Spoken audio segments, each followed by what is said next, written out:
bienvenue sur la chaîne Direct Job TV. Je suis Charlotte et je vous accueille aujourd'hui pour un tout nouvel épisode de cette chronique qui vous parlera de sophrologie autrement. Aujourd'hui, mon invité du jour a passé le cap, a fait ce premier pas vers l'expérience sophrologique et elle va nous raconter sans filtre, en toute transparence, son expérience. Bonjour Marie. Bonjour Charlotte. Bienvenue, je suis ravie de te voir et de t'accueillir aujourd'hui. Déjà, j'espère que tu vas bien. Super, écoute. On est dans une bonne journée, le soleil est là. Donc le soleil est là, c'est vrai, tout va bien. Donc aujourd'hui, tu vas nous raconter justement ton expérience avec la sophrologie. Et avant que tu commences, je vais te laisser te présenter. Alors, moi, je m'appelle Marie, j'ai 24 ans, bientôt 25. Et je travaille dans le e-commerce, je suis chargée d'animation commerciale. Je suis en couple depuis bientôt 3 ans. Okay. Et on vit à Lille tous les deux ensemble. Qu'est-ce qui t'a amené à faire de la sophrologie ? Comment je suis arrivée dans la sophro, c'est que j'étais dans un état quand même très négatif, c'est-à-dire que j'étais en pleine crise d'angoisse. Donc pendant 3 jours où c'était vraiment perpétuel, ça s'arrêtait pas.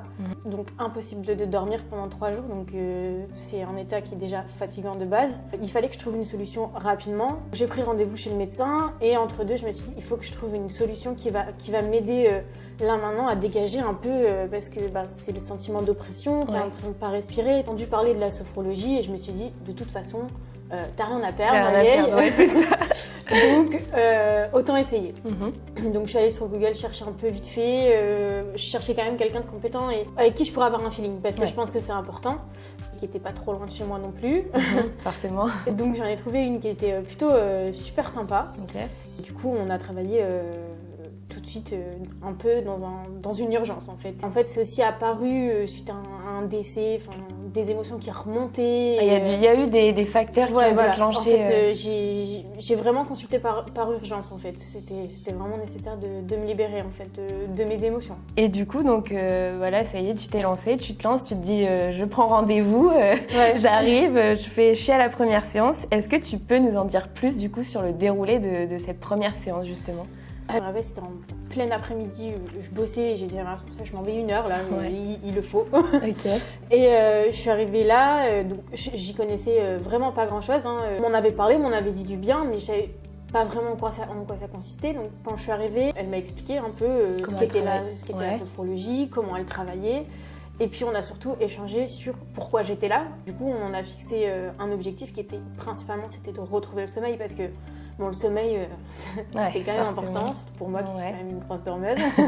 Donc c'était quand même primordial de retrouver le sommeil aussi pour mon bien-être aussi. Pour un état, on ne pouvait pas travailler sur autre chose tant que je ne pouvais pas dormir un minimum. Du coup, on a commencé donc, par des petits exercices debout. Moi, je visualisais ça un peu comme un psy. Ouais. Et du coup, j'étais un peu perturbée. Pourquoi pas, allons-y. Donc là, c'était un peu, pour celles qui font du yoga, je pense que ça leur parlera un peu. Mais vraiment dans la respiration, et déjà c'était surtout pour me calmer parce que j'étais vraiment pas bien. Donc il fallait aussi me faire redescendre avant de pouvoir entamer un peu vraiment la sophrologie en tant que telle. Donc on a fait des petits exercices de respiration debout pour commencer à me canaliser un petit peu. Et puis après on a fait une visualisation, donc c'était assez impressionnant. Si tu peux nous raconter un peu en quoi ça consiste pour que les gens puissent aussi savoir une visualisation, ce que c'est. C'est vrai que c'est un grand mot, mais ouais. Après, quand on est dedans, ça va, on voit.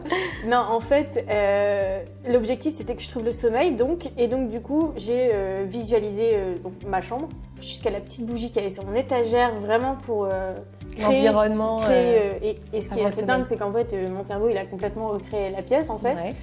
Et on a assimilé ça à une photo, à un moment que j'ai choisi moi, donc c'était un moment en vacances avec ma famille, on était sur le bateau, en vacances avec le soleil, quelque chose de super positif qui m'a fait vraiment beaucoup de bien, qu'on a assimilé au calme, à la sérénité, à quelque chose qui me fait du bien.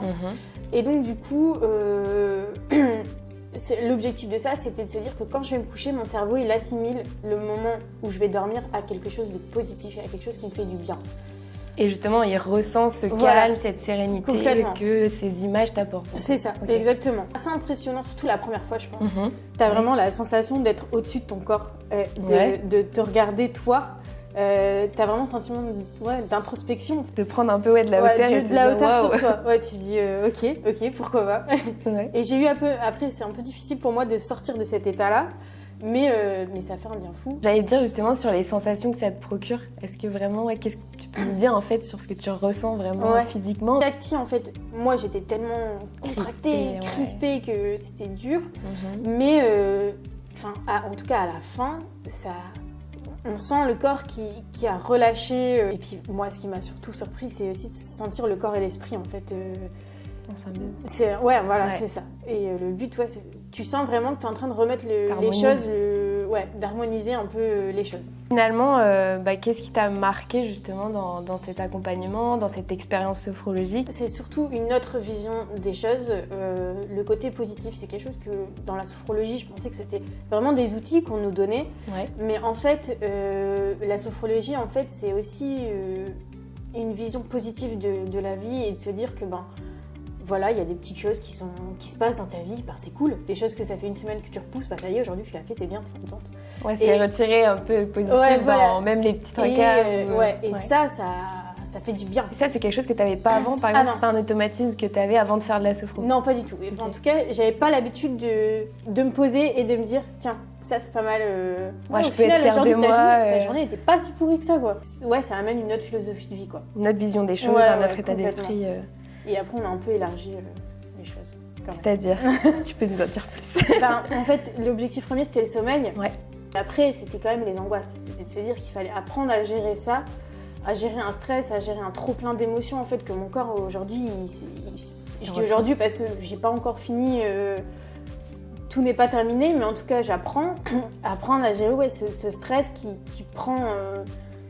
c'est incontrôlable, on ne peut pas se contrôler, on ne comprend même pas pourquoi, il n'y a pas forcément de lien de cause à effet, submergé, c'est tout, point barre, c'est comme ça, et quand ça arrive, il faut savoir le gérer, et voilà quoi. Donc là, ça t'a vraiment permis d'avoir des outils pour, justement, quand tu arrives dans ces situations-là, à te dire, ok, j'ai ces outils, là je reçois toutes ces émotions, comment je fais, je sais gérer parce que j'ai ces outils.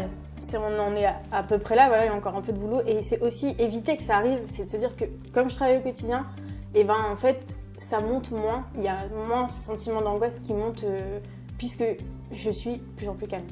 Et justement, donc je rebondis parce que tu me dis, justement, je travaille au quotidien. Ouais. Est-ce que tu peux nous dire justement quelle place ça a dans ton quotidien, cette pratique de la sophrologie? Est-ce que si tu fais une séance et tu travailles un peu tous les jours, les exercices, comment tu fais en fait? En fait, je l'ai globalement intégré à mon quotidien, en fait, clairement. Et je pense que c'est ce qu'il faut faire. Après, c'est plein d'exercices, la respiration par le ventre. Je sais que par exemple, quand je me retrouvais dans des situations stressantes, juste avant, je commence à respirer par le ventre et tout ça. Et en fait, ça amène un état où on est beaucoup plus calme et puis on redescend. Et ça n'empêche pas qu'on est stressé. On le ressent, le corps, de toute façon, on apprend à ressentir ça. C'est de se dire, ça prendra pas dessus. J'accueille et je gère. Voilà, c'est ça. Et donc, dans mon quotidien, c'est ça. Et je te disais, c'est surtout la vision positive des choses. Ça, c'est dans mon quotidien. Ça a changé et je me le suis imposé dès le départ. Et tous les jours, je me dis, bon alors Marie, qu'est-ce qui s'est passé de bien dans ta vie aujourd'hui? Même si j'ai passé de 9h à 18h30 derrière mon PC et qui a plu toute la journée, qui a fait moche. C'est ça, il fait moche, j'ai eu froid, en plus on m'a pris la tête, c'était pas forcément, ok, qu'est-ce qui s'est passé? Tiens, j'ai pris 5 minutes pour cuisiner ce soir. C'est de se dire que je me suis pas laissée emporter, j'ai pas été commander un gros hamburger, machin. C'est de se dire, je me suis détendue, j'ai pris ça, je suis allée marcher un quart d'heure, entre 2 averses, nickel. C'est bien, je l'ai fait. C'est de se dire, j'ai réussi à prendre du temps pour moi, alors que même si ma journée était donc du coup, pourrie. ça me force aussi à me faire, dans ma journée, prendre au moins 10 minutes pour moi, dire, aujourd'hui, il faut que je fasse quelque chose de positif, donc je vais prendre 5-10 minutes pour moi et sortir de mon quotidien routine quoi. Donc en fait du coup ça a permis aussi de t'imposer un peu des nouvelles habitudes, mais des habitudes pour toi en fait, positives et qui changent au final la donne d'une journée peut-être négative. Complètement. Est-ce que tu peux me dire, au-delà de ton objectif de base qui était de retrouver le sommeil, est-ce que ça t'a apporté d'autres choses? Donc j'ai eu des médicaments et en fait ce qu'il y a c'est que les médicaments c'est des pansements et vraiment ça agit à un instant T, tu vas mieux, mais en fait tu vas pas mieux, tu traites pas du tout ton angoisse. Tu traites pas le mental, ouais. Voilà, ça va te faire descendre, certes, physiquement, physiquement, et ça dure, ça dure 4 heures, globalement, je sais pas comment ça dure. C'est pas un travail sur le long terme. Oui, voilà, ça travaille pas sur toi. Alors que la sophro, en fait, ça évite déjà de prendre des médicaments, clairement. Parce qu'en fait, t'as plus besoin, t'arrives plus à ces moments où tu as envie... tu te dis, mais c'est pas possible d'être comme ça. Tu arrives à gérer, en fait, grâce à ton mental, à te dire, en fait, j'ai plus besoin de prendre des médicaments, j'arrive à gérer. Ouais. En fait, pour moi, le traitement à long terme, c'est la sophro. C'est-à-dire que, voilà, quand ça dérape, voilà, j'ai une solution, ça, tout va bien. Mais que tu recommanderais la méthode à d'autres personnes? Ouais, je la recommanderais complètement. Après, il faut être réceptif, voilà, il faut déjà aussi être dans avoir une cette démarche. Ouais. Donc ça, c'est important. Hein. Pour moi, c'est de la régularité. On fait pas ta séance et puis basta, c'est pas magique du tout. Clairement, faut travailler. À ma première séance, le soir, je m'étais dit, je vais dormir. Je vais comme un bébé. Dormir. Tu vois, là, après ta séance de et tout, après, tu vois, tu dors super bien et tout, t'es libérée. Bah là, non. J'ai dormi de façon saccadée. Donc déjà, je trouvais le sommeil, c'était déjà une avancée. C'était déjà mieux, je me sentais mieux, j'avais moins de palpitations, tout ça. Du coup, voilà, c'était... mais c'était pas encore ça. Et en même temps, il faut le temps aussi que ça monte au cerveau. Notre cerveau, il n'est pas si rapide qu'on le pense, il n'est pas en 5G. C'est clair. Parce que l'objectif, c'est en fait de te rendre autonome aussi à la fin. En fait, c'est ça. Ce qui est bien avec un sophrologue, c'est que c'est pas comme un psy où tu vas aller le voir toutes les semaines et lui parler, machin. Là, la sophrologue, elle nous donne des outils à utiliser. Après, on cherche aussi les outils qui sont plus adaptés parce que voilà, tu préfères, on a chacun, t'es plus réceptive. Voilà, c'est ça, c'est-à-dire que comme moi, par exemple, je vais au bureau, voilà, je peux pas me mettre debout, à faire des. Voilà, tu vois, et bien qu'il y ait des exercices debout qui fonctionnent très bien que je peux faire chez moi le soir, mais c'est adaptable. Voilà, et c'est de se dire que quand je suis au bureau, par exemple, qu'est-ce que je fais? Lesquels je choisis, Ouais, voilà. Et donc du coup, on travaille là-dessus de se dire bon cet exercice-là, il est bien, il fonctionne, mais c'est pas ça. L'exercice d'avant, il était mieux. Par exemple, moi, je suis super sensible à la respiration par le ventre. Ça, je sais que c'est quelque chose que je peux faire super facilement, que je maîtrise totalement. Je sais que c'est pas le cas pour tout le monde. Ouais. Et moi, ça m'aide. Et du coup, si tu avais un dernier petit conseil à donner à nos auditeurs Un dernier conseil, c'est d'aller voir une sophrologue avant que ça n'aille pas. Enfin, en fait... Surtout, moi, je suis consultée dans l'urgence. Ça m'a beaucoup aidé, attention. Mais je pense qu'en fait, quand on va voir une sophrologue avant que tout aille mal, c'est-à-dire qu'en fait, que nos émotions, elles se régulent toutes seules dès le départ. Et ça nous évite d'arriver à des moments de la vie où tu as envie de tout envoyer maladie. Franchement, où ça va pas, tu te dis, qu'est-ce qui se passe dans mon corps? Pourquoi j'en suis là? Et du coup, là, tu arrives dans des questionnements qui sont quand même... Enfin voilà, profond. Je disais, moi j'ai 24 ans. Hein. Non mais oui. Voilà, t'es assez jeune. Tu te dis, mais qu'est-ce qui m'arrive? Et du coup, je pense que pratiquer avant que tout aille mal et prendre conscience. Prendre conscience. Puis en fait, tu te connais. Tu te connais et ça t'aide, je pense, à prendre des décisions dans la vie où, par exemple, je sais pas, à 18 ans, tu fais quoi? Tu vas faire quoi plus tard?